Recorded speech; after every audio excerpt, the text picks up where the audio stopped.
Hello everyone. So today's topic is meningitis from the CNS section of Davidson. It's a very important topic in high yield. So it's an acute infection of the meninges and we know it before. And it presents with a characteristic combination, right? So there are three features: pyrexia, headache, and meningism. Now meningism is a constellation of other three or more factors. In meningism, we have headache, photophobia, and definitely stiffness of the neck, right? So there are certain signs by which we can confirm the neck stiffness is due to meningeal irritation or not, which is basically Kerning signs and Brudzinski. So these two signs are very important in clinical setting. Kerning signs, what is that? It's the extension of the knee. That is, you can extend when you extend the knee of the patient with hip joint flexed, it causes a spasm in the hamstring muscles. So you have to have a proper exposure when you are performing these signs in the patient to see the spasm in the hamstring muscles, right? When the hip joint is flexed, at that time when you are going to extend the patient's knee, this spasm is going to be noticed in the hamstring muscles. Now what happens in Brudzinski sign? When you passively flex the neck of the patient, right, you'll just witness flexion of hips and knees of the patient. Although you are not at that level, you are just passively flexing the neck of the patient. But in meningism, the Brudzinski signs will depict or demonstrate flexion of the hips and knees due to this. So meningism is not specific due to meningitis. It can also occur with subarachnoid hemorrhage, very important feature. You can also have neck stiffness in a patient who actually has SAH, right? So you have to actually poke the history. So the severity of the clinical features varies with the causative organisms, as does the presence of other features such as rash. Okay, now, so there are two types of meningitis, viral and bacterial. So first we'll talk about viral. Viral are the most common cause of meningitis, usually resulting it's benign or self-limiting, and they don't require much therapy and they are not very much serious unless it's associated with encephalitis, which is the infection of the brain parenchyma. So a number of viruses can cause it. Let's talk about those viruses in this table. There can be either the enteroviruses such as Coxsackie, poliovirus, or mumps, influenza, herpes simplex, varicella zoster, Epstein-Barr. These are pretty much those viruses which we also know about, so you won't have difficulty memorizing it. And HIV and herpes simplex type 2 virus, which will cause molarets, meningitis.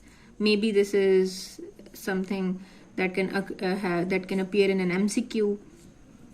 Right, then there are parasites which will also cause meningitis, cysticercae and amoebas. Fungi such as Cryptococcus neoformans, blastomyces, coccidioids, sporothrix, candida, and histoplasma. Right, these are the few fungi that we remember. So not difficult to memorize these. No, now these were the infective causes of meningitis. And non-infective causes which actually yield sterile CSF findings, they are malignant diseases and inflammatory diseases.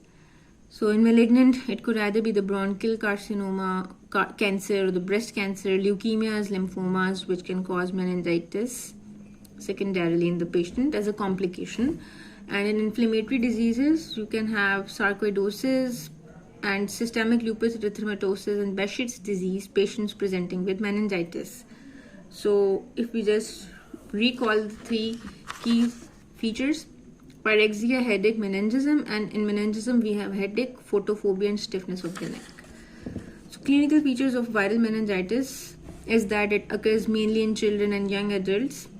There is an acute onset of headache and irritability and the rapid development of meningism. So sudden onset of headache and irritation and signs of meningism. So the headache is usually the most severe feature. So I would like to write it like this: headache, to never forget it, right? Okay, sorry. There may be hyperexia, but focal neurological signs, they are rare, right? So this is a good thing. Focal neurological signs are rare. Investigations, as we know, lumbar puncture and CSF, what will that yield? In the viral meningitis, we'll have excess of lymphocytes, and glucose or protein levels are going to be normal, but later may be raised, right? So glucose is normal. Proteins, they can be normal or they can be raised, and the cell lines that are going to be raised are lymphocytes.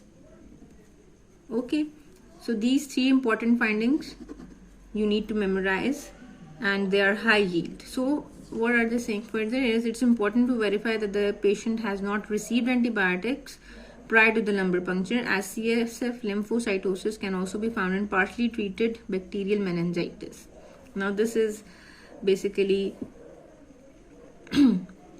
also high yield, that you can also have CSF lymphocytosis if the patient has been partially treated with meningitis, they had been receiving antibiotic doses in some other primary healthcare setup, if you are working in a tertiary healthcare setup, right? So what is the management? In viral meningitis, there is no specific management. Just like any other viral illness, we don't have specific management. Obviously for HIV we do have, and the condition, I mean to say that there are medications that need to be given in HIV, though advancements are still needed in HIV. Coming back to the topic, so there's no specific treatment and the condition is benign and it's self-limiting. So the patient is treated, you just have to treat them symptomatically, keep them in a quiet environment. You know, meningism has photophobia, so it's a huge cause of irritation. So you have to prevent that, and it recovery is within days. Although lymphocytic pleocytosis, the finding of lymphocytic pleocytosis, that is lymphocytosis, it may persist even when the patient has recovered. So meningitis can also occur as a complication of a systemic viral infection, measles, mumps, infectious mononucleosis, herpes zoster, hepatitis. Whatever the virus, complete recovery without specific therapy is the rule. So now moving towards the bacterial meningitis, they're saying that many bacteria can cause, but geographical patterns vary, dose-related sensitivity. So in meningitis of sub-Saharan drought and dust storms are often associated with meningococcal outbreaks, right? So drought and dust, they are like associated with such outbreaks. So meningitis is usually part of a bacteremic illness. Sometimes it's because the infection is in the blood and it can travel to the brain. That is how it can cause bacterial meningitis, and sometimes it can be direct spread from the adjacent focus of infection. For example, patient has some infection in the ear, or some sinuses are infected, but their integrity of the skull is broken, or there is a skull fracture in the patient. So infection can travel locally to the brain, right? So bacteremia and direct spread, these are the two causes through which patient can have bacterial meningitis. So antibiotics have been rendered is less common, but mortality and morbidity remains significant. This table that we are going to study is actually very, very important, very high yield, occurs very often in the MCQs. So you have to remember it the way they have written. In neonates, and by neonates we mean a child who is less than 30 days of age, 1 month old only. So the common organisms in them are gram-negative, which include Escherichia coli and group B streptococci, and less common are Listeria monocytogenes, right? You have to remember this. There is no escape. Escherichia coli, Proteus, group B strep, less common Listeria. In preschool children, we have Haemophilus influenzae, Neisseria meningitidis, Streptococcus pneumoniae, right? And less common is Mycobacterium tuberculosis. Then in older children and adults, we have the Neisseria meningitidis, just like we have in the preschool, and strep pneumo. So these both are actually same, just there is an addition of Haemophilus influenzae in the preschool children.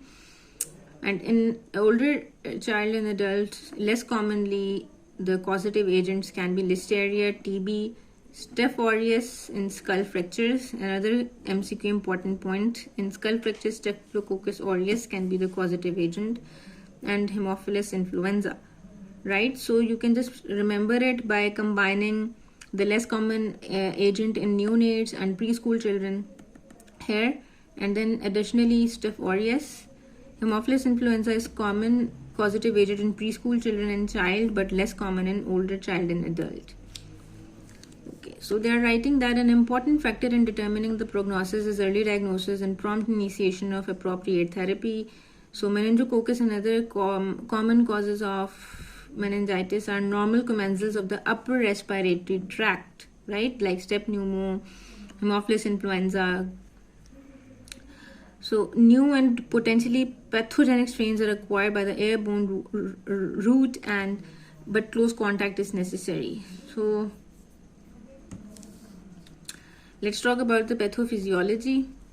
The meningococcus, that is the Neisseria, is now the most common cause of bacterial meningitis in the Western Europe. Strep pneumo in USA, Haemophilus remains common. In India, Haemophilus B and strep pneumo are probably the most common causes. It's not something you need to memorize, but this table is very important, right? Anyways, Streptococcus suis is a rare zoonotic cause of meningitis associated with porcine contact, right? Streptococcus suis. Infection. Now, what is actually happening in meningitis? Infection, it stimulates an immune response. As we know, the infective agent, these bacteria and all, they're going to stimulate an immune response, and they will cause the pia and arachnoid membrane to become congested. Now, this is what happens in immune response. These membranes, they become congested, and there is infiltration of lots and lots of inflammatory cells. So what happens is pus forms in the layers, and the pus can later form adhesions, and they may obstruct the free flow of the CSF. Now, when the CSF free flow is obstructed, what it is going to lead to? It's going to cause hydrocephalus, and the damage to the cranial nerves at the base of the brain. So hearing loss is a very frequent complication, and when the CSF pressure is going to rise because CSF is not being absorbed due to the congestion and pus and adhesion formation between the pia and arachnoid matter. So CSF pressure is slowly going to rise, not slowly, rapidly, and the protein content increases, and there is cellular reaction that varies in type and severity according to the nature of the inflammation and the causative agent. So the other thing that can happen is an obliterative endarteritis. We are talking about certain complications. Number one was hearing loss, which is a very frequent. Then we have obliterative endarteritis of the leptomeningeal arteries passing through the meningeal exudate. So the arteries, they'll undergo obliteration and endarteritis. And when those arteries are going to obliterate and they're going to undergo inflammation, their lumen is going to be distorted, and the blood supply to the brain is hindered. That can cause cerebral infarction. Hearing loss, hydrocephalus, obliterative endarteritis, cerebral infarction. These are the four main complications mentioned. Pneumococcal meningitis is often associated with very purulent CSF. Strep pneumo is causing pneumococcal meningitis, and CSF is going to be very purulent and high mortality, especially in older adults. So now we'll talk about certain clinical features. Just like viral, we have headache, fever, neck stiffness, but there is an additional factor, drowsiness, are the usual presenting features. Now in severe bacterial meningitis, as we talk, drowsiness, patient may present with comatose and also focal neurological signs and deficits. So 90% of the patients with meningococcal meningitis will have two of the following. Meningococcal is the meningitis caused by Neisseria. So they will have fever, two of the following at least. They'll have fever, neck stiffness, altered state of consciousness, and rash. So don't forget these key features of meningococcal meningitis. Rash, And since it's bacterial, it's going to be more severe. There is an altered LOC. Sorry, not LOC. LOC can happen. Comatose state can be a presenting complaint in the patient. Altered state of consciousness can also be the other complaint. When accompanied by sepsis, presenting signs may evolve rapidly with abrupt onset of obtundation due to cerebral edema. Right? So if the blood is also infected, I mean the patient does not only have a local infection of the meninges, in fact the infection has spread to the blood, or it can be other way around as well, that the infection actually spread from blood to the brain. Anyways, sepsis in meningococcal meningitis is a very dangerous situation to be in. So when accompanied by sepsis, meningococcal meningitis, the signs can evolve rapidly, and there could be obtundation due to cerebral edema. Complications of meningococcal sepsis are listed in this table. So in meningococcal sepsis, meningitis, rash, which can be petechial, morbilliform, purpuric. Due to sepsis, shock, intravascular coagulation, because DIC state can develop in the patient, renal failure, peripheral gangrene, arthritis, and pericarditis, septic or reactive, right? So when the infection has entered the blood, now it's going everywhere. It's damaging the kidneys, it's damaging the extremities, and can cause peripheral gangrene and arthritis. Joints are being affected, the heart cavities, linings, are being affected, because the state of shock can actually cause renal failure. And shock can also cause gangrene, because the blood supply is being hindered. And when blood supply is being disturbed, it can cause and lead to gangrene, right? So